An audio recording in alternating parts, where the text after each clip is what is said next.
Hello, future me. It's been about a week since my last recording, and I'm I'm doing all right. I'm doing all right. Um, let's see. Uh, I guess I have some things I want to talk about. Mm, I guess let me start off with um, how you know, how I'm handling this breakup, how I view her right now, and all that stuff. First, how am I handling this breakup? Okay. It's okay. I mean, it's only been, what, like 2.5 weeks or so right now. I miss her so much. My hair is also getting really long, but whatever. Um, yeah, I miss her. Obviously, the initial pain is gone. Like I'm starting to eat again. I can sleep decently. Um, some nights still carry her name and her voice calling my name, but it's not all nights now. It's not every single night, so that's good. Um, let's see. I do check up on her social media and her location a lot, and I haven't deleted any of her photos from my phone really. I think, well, for one, I want to get a glimpse of how she's doing and how she's handling it because I care for her, and I just wish her the best, obviously, and I just want her to feel better. So I try to get glimpses through her social media, but me and her, we both don't post a lot, which is good because if we posted a lot, it would mean we would keep updating each other basically all the time on social media, and that obviously slows the healing process, right? So it's good that we don't post. Um, but I can tell like she's slowly kind of weaning off of social media because I don't see as many liked reels from her or whatever, as many reposts, blah blah blah, that kind of stuff. And I know it's kind of stalker-esque, but I can't help myself. It really sucks. But her kind of weaning off of social media, to me, in my gut feeling, tells me that she is not bed rotting as much, and who knows what she's doing. She could be doing anything, right? But she's always talked about how much she bed rots and sometimes how much she regrets it, and she would rather just do something productive. So I hope she is doing that, and the fact that she's not on social media, she's not active all the time. Or like not active on Instagram all the time. She's not liking as many reels. She's not reposting as much. To me, sounds like she is doing something else with her time, which is good. I'm very happy for her, truthfully. Um, Something I wanted to talk about is disagreements in relationships, right? And throughout my videos, ever since I met her and even till now, like I still think that our relationship was amazing, and I would not have changed her or our relationship. Like I would not have changed a thing. Does that mean we agreed on every front of every topic? No. We're all different people. We all live different lives. Um, I don't think that there will ever be people who are exactly agreeable on every front. Like, and by that I mean like for me in our relationship, I was pretty agreeable just because I didn't have a sense of self, right? kind of just people please. So whatever would be said to me, I'd be like, yeah, I agree, or sure, or yes. And that's not what I'm talking about. I'm talking about like that to me is still not the same as being completely and utterly agreeable on all fronts, right? Just someone saying, oh, yeah, sure, or yeah, I can see that, isn't being completely agreeable on all fronts. I don't think there will be a time where two romantic partners will ever be fully agreeable on every single front. It's astronomically impossible. But that doesn't mean the relationship is doomed to fail, right? I think having disagreements is completely normal. I think that you know I think it's completely normal to have disagreements, because me and her had disagreements about not disagreements, but more like different takes on different topics, such as AI and what's another topic? Loneliness, and how different genders kind of deal with that, where like guy friend groups are significantly different than girlfriend groups. Like, and obviously there are like standouts, and not there are outliers is the word I was looking for. Obviously, not everybody, not every group of people are subjected to these like fine lines of whatever it is, right? But for the most part, from what I've experienced, right, and from my unprofessional experience, is that guy friend groups and girlfriend groups are typically pretty different. At least growing up, like, we don't come to each other for support, really. It's hard for us to be vulnerable with other dudes. And this is like young adult, like college type of thing, maybe, or everyone is at a different point in their life. So I'm not saying like every guy group in college is never vulnerable with each other. There are some, I think, but there are also like, I don't know. I think most guys probably go through the experience of the guy friend group, where you have this group of guys and you just fuck around, do shenanigans, and you always have that one guy that you always pick on, and he just takes it, and you guys aren't vulnerable with each other. And you might grow up and you might be like, yeah, they were my friends, but I couldn't ever really cry to them or come to them for like emotional support, right? I feel like that's a universal canonical event in a dude's group, and it might be for women as well, but I think women or girls kind of maybe are more susceptible to emotions, maybe, and this could be totally sexist and I could be totally wrong, right? But like I've spoken to my my female friend G, and she kind of agrees with me, like, and that doesn't mean it's right or wrong or whatever, but I think it's very much, I think I believe in it, the fact that women's friend groups are fundamentally different than guys friend groups for the most part. And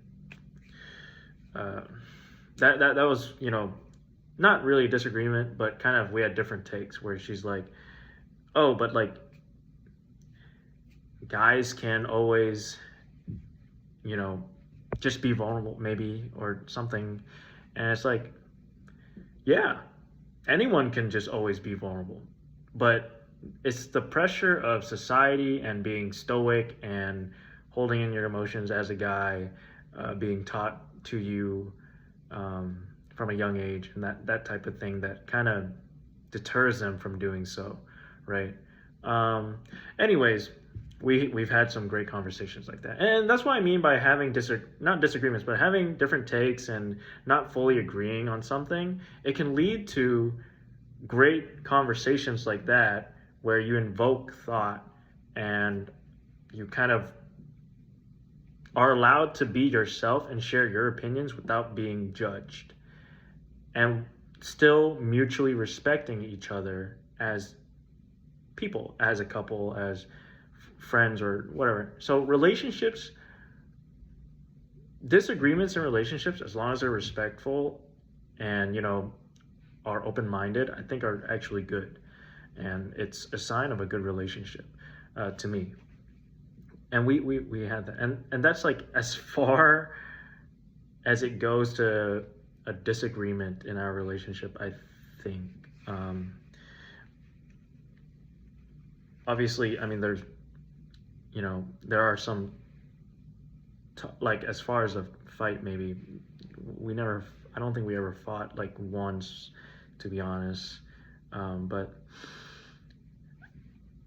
that's why I mean, like, there are disagreements. But they're good. I think they're good. And that's generalized.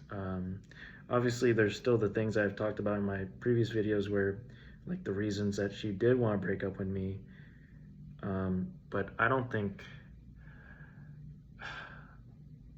like, you can consider them disagreements. Yeah, I think you can consider them disagreements. And I mean, but I don't think we ever fought over them. Like, we never fought over them and whatever. We talk about it, and it was pretty resolved then and there. So, or at least we talked it out and we felt better about it. We never fought, I don't think. At least, that is my personal opinion. Obviously, she has her own, so who knows? Maybe it was more hostile than I remembered. But yeah. Anyways, that is. So I've been kind of stalking her, I guess, is probably the most. Yeah, that's probably the best way to put it. I've been stalking her socials, whatever, her location, make sure, try and get that glimpse of whatever, and make sure she's, going out with her friends, doing all right. I mean, I couldn't tell you, but I also haven't deleted her photos. Now, some people deal with breakups where they block, delete, forget. Like, they just gone, just erase that person's existence from their life. Now, it works, right? It works for some people. I think for me, I don't think I want to do that. She was a major part of my life, and I want to memorialize that because of how positive of an impact she was to both me, my little brother, my family, everyone. She was a positive impact wherever she walked. So I want to memorialize that. I don't want to forget her. I don't want to erase her existence. And does it slow the healing process if I stalk her stuff and see the photos of us and, have those text messages and whatever? Yes. Yes, it does. It does. But in my eyes, for me specifically, it helps me live with the fact that I was with her. Like, I can continue to live my life, have a fulfilling life, even without her, but still hold her in my heart and memorializing her and what she did for me and my family and whoever else I cared about, right? Because, like, we were together, we can't undo that. And having these photos and stuff and me going about my day, even though I had these photos and being sad about it, I think will slowly kind of heal me without, completely, again, deleting her her existence, and it's like exposure therapy, kind of. Um, but yeah, that's, and like, again, it's so far right now. I'm doing all right. I obviously there isn't a moment where I don't think about her. Every waking moment, I will think about her, but it's okay right now. I think for today. Who knows for tomorrow or whenever. Anyways, this past week, what has happened? Let's see. My brother came into town and visited me. I am so thankful for having him over. He did so much for me. He did my laundry. He cooked for me. He was amazing because going from hanging out with someone every day and doing mundane tasks while being with someone every day, from cooking, getting gas, shopping, doing everything with another person, your partner, to all of a sudden, like, just yourself, it's tough. And the fact that he was here and I had someone to come home to and see, and he would come along with me to do whatever, like I did, like gas, shopping, like he was just there. Obviously, he's not my my ex, right? He's not my ex, and I can't just like kiss him on the forehead when I get home or something, obviously. But it does help to have, for him to just visit, and just for me to come home to someone and just talk whenever I needed to, because obviously I still have my two friends, my two very good friends that are here, and but they have their own lives and they're busy and they're not gonna be here all the time, so I can't reach out all the time. But yeah, it was nice having him in town. And he is he's 18, but he has a very strong sense of self for his age. In my opinion, he's been through one relationship already, and he's seen my path, my relationship, kind of my growth, and he's read a lot of like essentialism books and identity books, and almost like he's facilitated this philosophy for himself already. And I'm so glad that he's done that, because genuinely, he came over and he kind of asked me questions that solidified who I want to be, and that time. So he would ask, like, you mentioned that you and her have had opinions, right? But what are some opinions that wasn't heavily biased from her, or some of your views that she didn't introduce to you, that you came up with yourself? And I would answer, and stuff like that. And he's like, okay. And he would say that stuff, and I would talk to him about it. I'd be like, one thing I would talk to him about is how there are some things that I hold with more weight. And what I mean by that is, personally, I hold the words of others that I care about, my loved ones' words, with more weight than mine when it comes to certain attributes about myself. So for example, one person can say, oh, I'm funny, or I'm smart, or I'm genuine, or I'm kind, right? They can say all that, and they can believe it, right? But if the people surrounding them, their circle, their loved ones, don't agree, and they're like, that guy's not kind, that guy's not funny, that guy's not genuine, then to me, that guy's not kind, genuine, funny. Like, it's as simple as that. So when it comes to those attributes where it's like social attributes that an attribute that you can apply to someone or yourself, I tend to hold the weight of my loved ones or my circle's words over mine. So I don't think I would ever, come out with confidence and be like, oh, I'm funny. Oh, I'm whatever, right? I think there is, merit and value to kind of knowing what you want to be, and maybe recognizing how far you've come to being that. Like, I guess for me, like, yeah, I guess I'm funny sometimes, and I want to be kind and genuine, and I think that I am. I hope that I am. I try to be there for other people, and that type of stuff, right? But obviously, actions speak louder than words, and the words of others, to me, will define who I am. But there are some things where I have a stronger sense of self, and I will put my foot down and kind of push back, you know? And he was like, because my little brother, he's the youngest sibling, I'm the eldest, and I explained to him, you know, being the eldest in a suburban, traditional Asian American family, there's a lot of shackles and weight on you because you're expected to, you're the role model for your siblings, your younger cousins, your blah blah blah, and you want to be this perfect son to make your parents proud, who have come over and started a new life, and their lives have been difficult, and they just want to see you succeed. So you have all these expectations, whatever, right?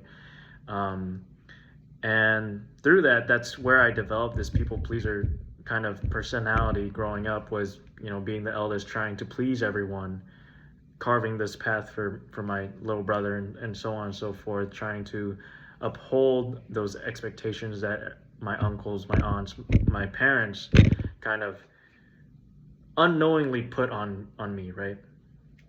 So, but the youngest in my eyes in this type of similar situations, I will always associate like the word freedom with them, because I think they always have more freedom than the eldest will ever have, just due to the fact that they are the second, you know, third, fourth, whatever. They're the youngest, so they follow the path that the eldest has carved, initially, you know, for the first few years of their lives, and then the parents don't have to worry as much or keep as like such a keen eye on them, due to the fact that they know their eldest has carved this path already. And, you know, it doesn't mean that they should strictly follow that path, but they can look at it and see what path they want to go to. They can follow it. They can veer off a little bit. They can completely make their own path based off that. But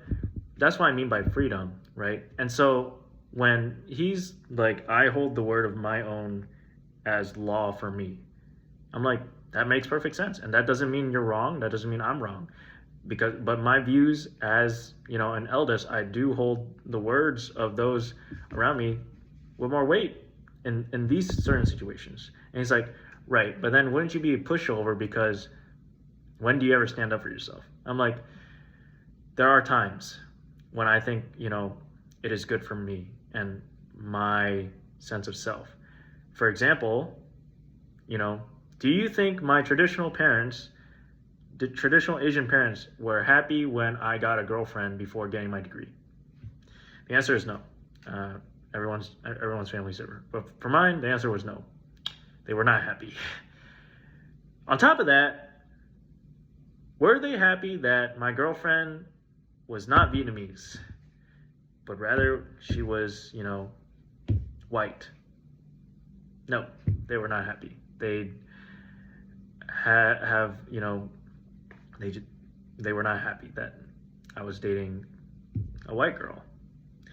They wanted me to date a Vietnamese girl because they know Vietnamese people, they know Vietnamese culture. You know, it would just be easier to integrate into our lives and our family and whatever. But they weren't happy. But I didn't give a shit.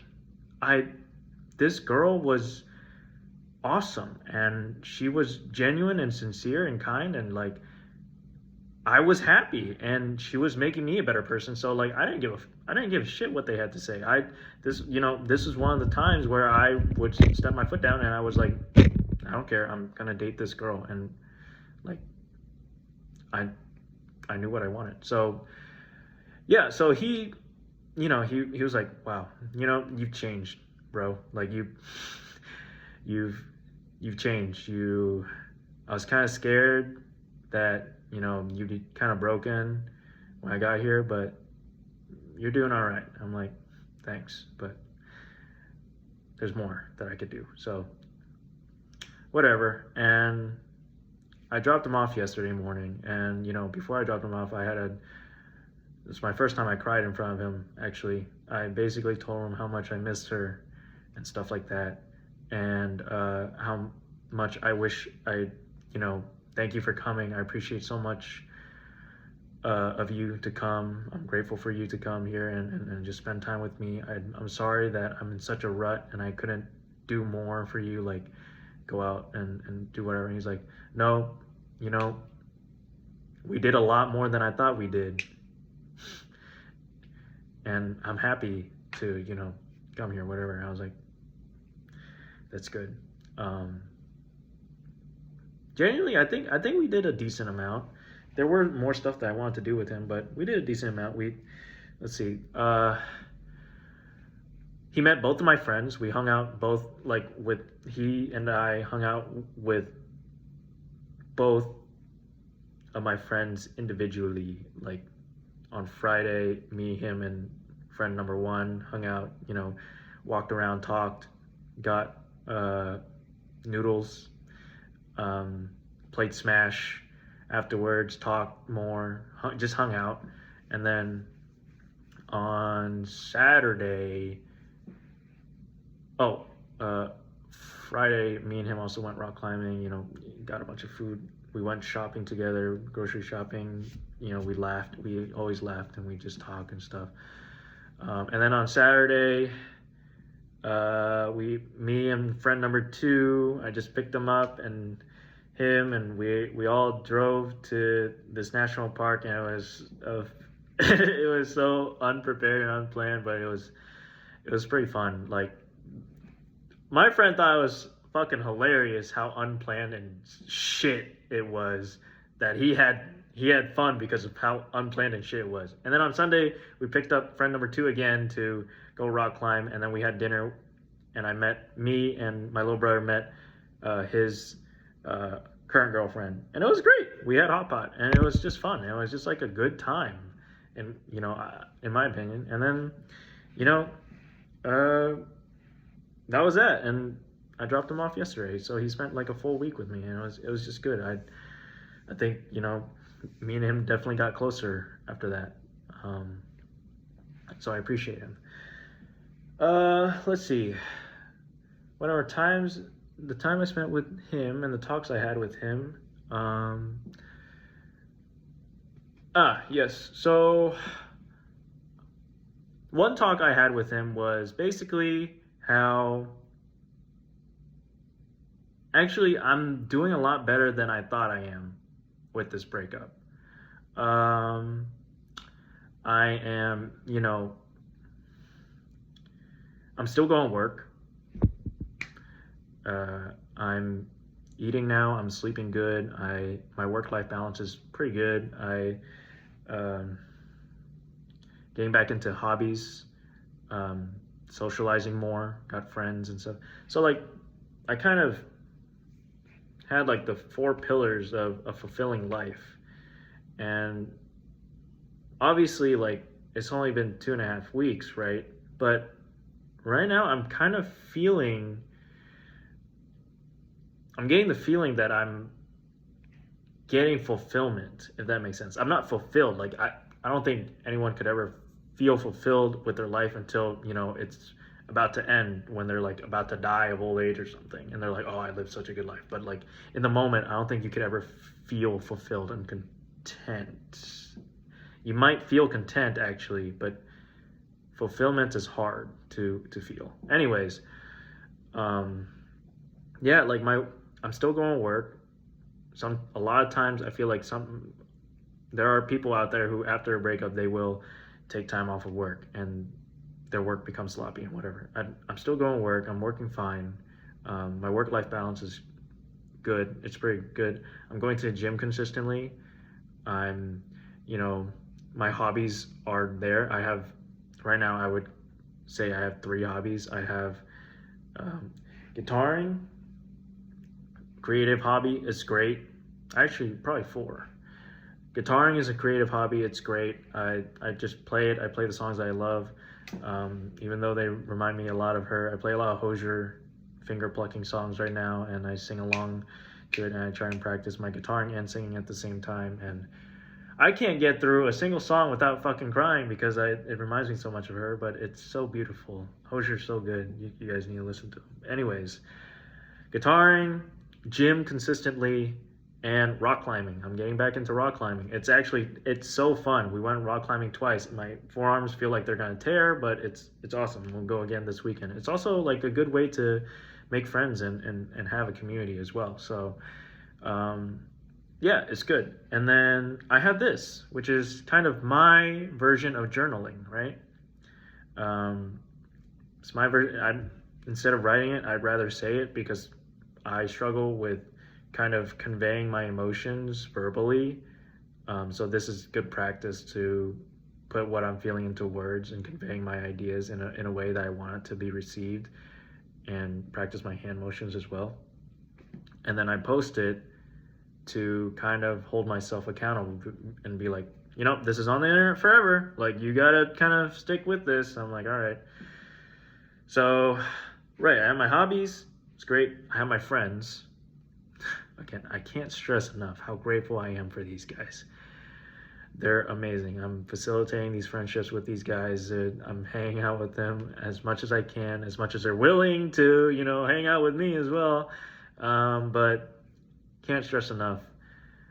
These friends are awesome. These guys are amazing. So I got that.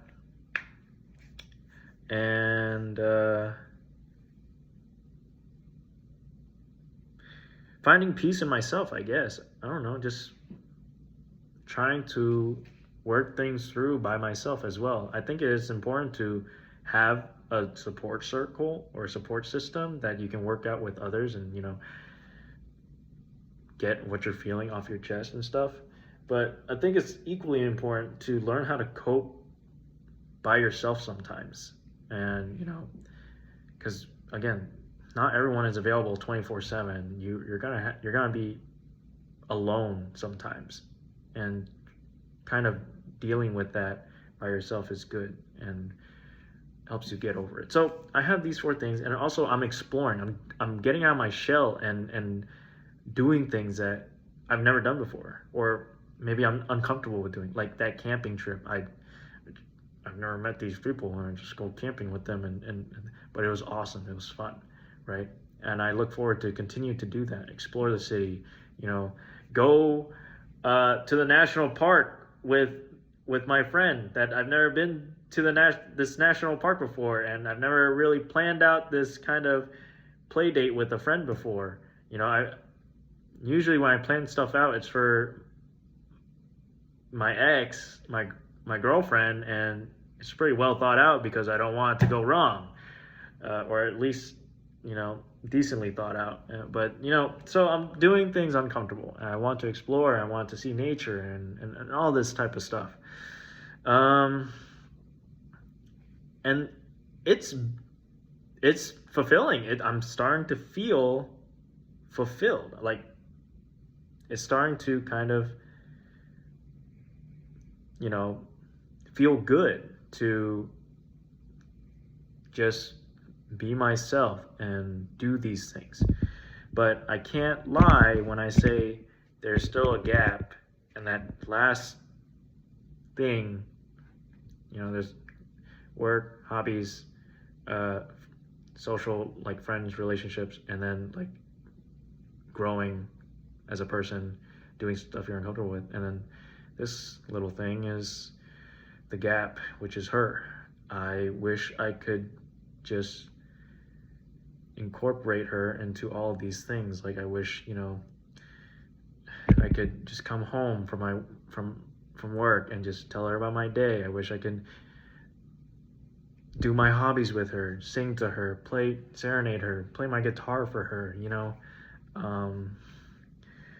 go to the gym with her if she wants, do these things with her. I wish I could introduce her to my friends. I wish, I feel like they get along. And I'd wish to nurture a friendship with her friends as well. I know I didn't do that in the past, but truthfully, I regret it. I really do, because they were amazing people, and I felt like we could have vibed a lot. And then I wish I could explore these things with her, these parks, going camping, doing all these uncomfortable things, but with her, because I know she loves the nature and going out there and stuff, and she hasn't really done any of that, but she's willing. I just wish we could have done it together. So anyways,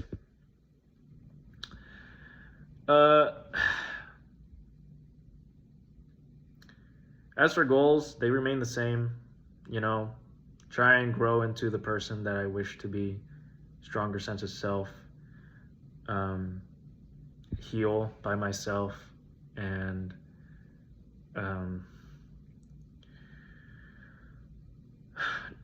nurture friendships with people, maybe make new friendships, and then the things I want to accomplish every day, or at least every week, let's just say, is I plan to play guitar daily.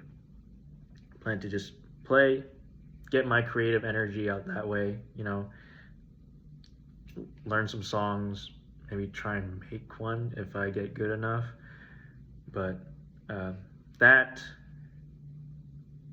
I want to do this as whenever I feel the need to, or I have things I want to talk about, do this journaling thing. I want to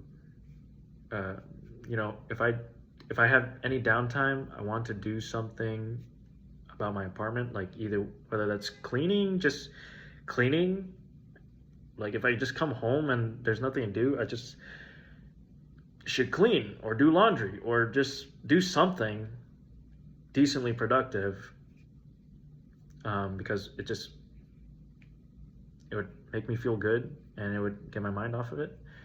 And then every week I want to also try and make my apartment more homey, like kind of make it a place that I don't dread coming home to, because it's pretty barren right now, and the goal was for her to move over and we can decorate it together. But now it just reminds me how much of a dream that is because of how barren it is. So I want to, fill it with things that I enjoy. So I'm thinking like a projector, maybe a game, like a Nintendo Switch out there. I have a huge wall and I want to maybe project that. Fill it with warm lighting. I hate using big lights now. It's just so in my eyes. Just like nice little fairy lights or something. Shelves with knickknacks and like whimsical stuff. Yeah, that'd be cool. But so every week, try to do something for my apartment, whether it's going out and buying a quick thing, installing some shelves or something, right? And then obviously hitting the gym and rock climbing is good as well. Trying to rock climb at least twice a week, hopefully. My fingers are still trying to get used to it. Got like a nasty skin tear, but when they do, then I'll ramp it up and go more and more. But those are goals that I am trying to take, and so far I've been pretty good at it. Let's see.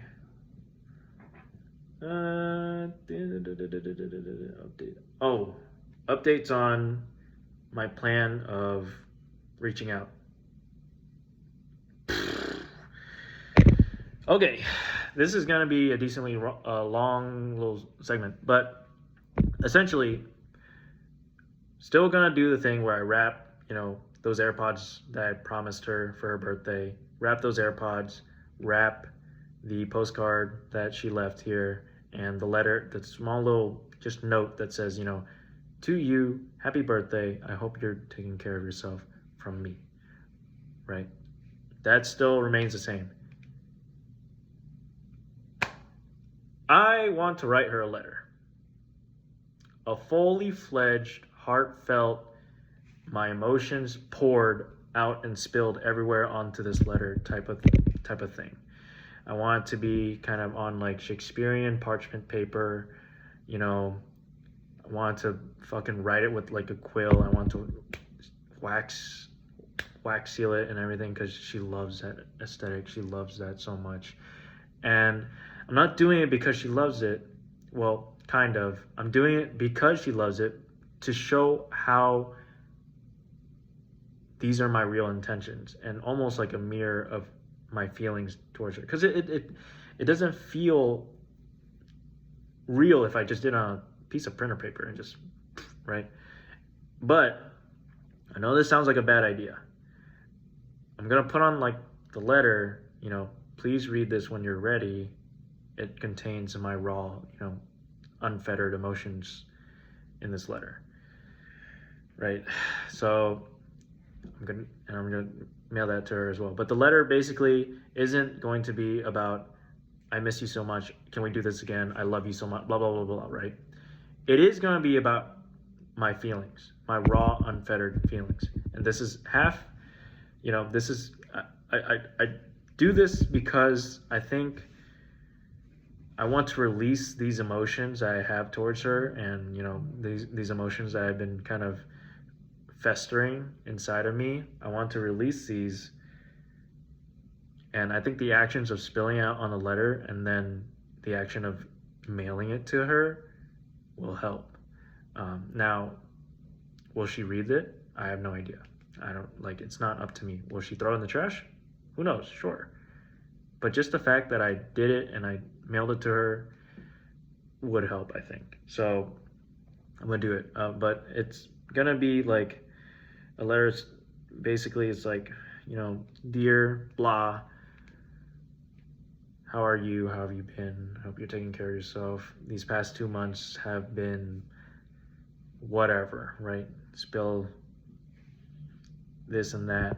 How much I think, you know, how much it sucks that it had to take this breakup to kind of prompt this thing, this growth out of me. And amicable breakups really suck. Amicable breakups are like the worst because there's no one to blame. And it hurts the most. But it facilitates the most growth, I think, for both parties. So tell her, you know, how these 2 months have been. Tell her how grateful I am for her to have walked into my life and, you know, be such a positive impact on me, my family, just me and my family, really, because she has changed my brother. He looked up to our relationship. He looked up to her as a bigger sister, how mature she was. He got a lot of his, you know, maturity from her because he's like, wow, this is like the type of communication I want. This is the type of relationship I want where they communicate, they, you know, that type of thing. They know what they want, right? And then she's done so much for my family too, kind of breaking that ice and breaking the mold of traditional traditions. You know, she kind of showing them that it's okay to date, you know, whoever you like, as long as they're someone that you think is good for you and good for your life and, you know, a genuine person and whatever, right? She broke that mold. My parents loved her so much. My mom viewed her as a daughter. My dad viewed her as a daughter. And that's tough coming from a traditional Asian household to accomplish that. She did it. So, you know, this letter is just going to be how I've been doing, kind of, and how grateful I am and stuff. And at the end, where it's all said and done, I just want to kind of preface at the end, or like emphasize at the end, that, you know, no matter what it is or it's about, under any circumstance, I would want her to reach out to me. Like if she felt like reaching out to me under any circumstance, I would want her to. I don't want her to regret being like, I broke up with him. And I want to reach out now, but I can't because I did him I put him in so much pain. I don't deserve to reach out to him. I don't deserve to talk to him. This and that. I don't want her to feel that way because I feel that way and it's shit. So no matter what it is, I will be here waiting, and she should reach out. I would want her to reach out, and I would wait for her. But if she truly feels like, it's the end and there's no reason to talk anymore and we should just leave it where it lies, and she, then I was just going to say, like, if that's how you truly feel, let this letter be a final testament of my admiration and respect to you, and let my final act of love to you be me, letting you go and leaving. And you know how, like, I know I love her, and I read this quote somewhere, but I read this and it resonated with me a lot, is the fact that people evolve and change all the time. People evolve and change all the time. And I feel like I'm currently witnessing that with myself. And I have changed a lot in the past. Before her, with her, and like I've just changed, right? But I know I love her because I will change, and I have changed so much about me. Almost like everything. But the one thing that has remained static and the same has been my love towards her. And I don't think that'll ever change.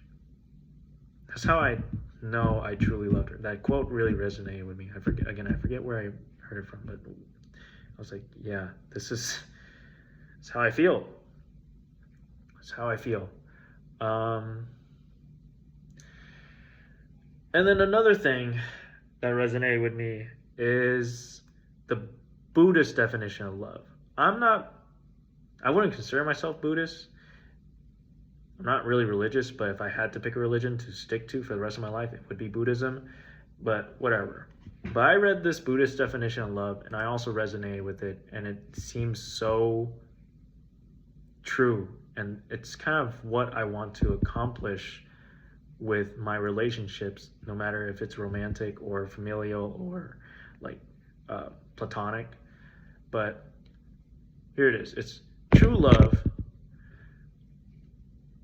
In this simple Buddhist definition is unselfishly wishing others to be happy, to be delighted, to be in their presence, to offer our affections and smiles and hugs and help freely without wanting anything in return. That's the key thing, right? To want them to succeed, to want them to be happy, to want to do things for them, but without wanting anything in return. I feel like love nowadays might feel very transactional, like, oh, I did this for you, you should do this for me. But I don't think I've ever felt that way at all. I feel like love should really be like that, where if you love someone, you should just want to do something for them. You should just want them to be happy, and you shouldn't want anything in return. That really is true love to me. True love, platonically, familially, romantically, that is true love. And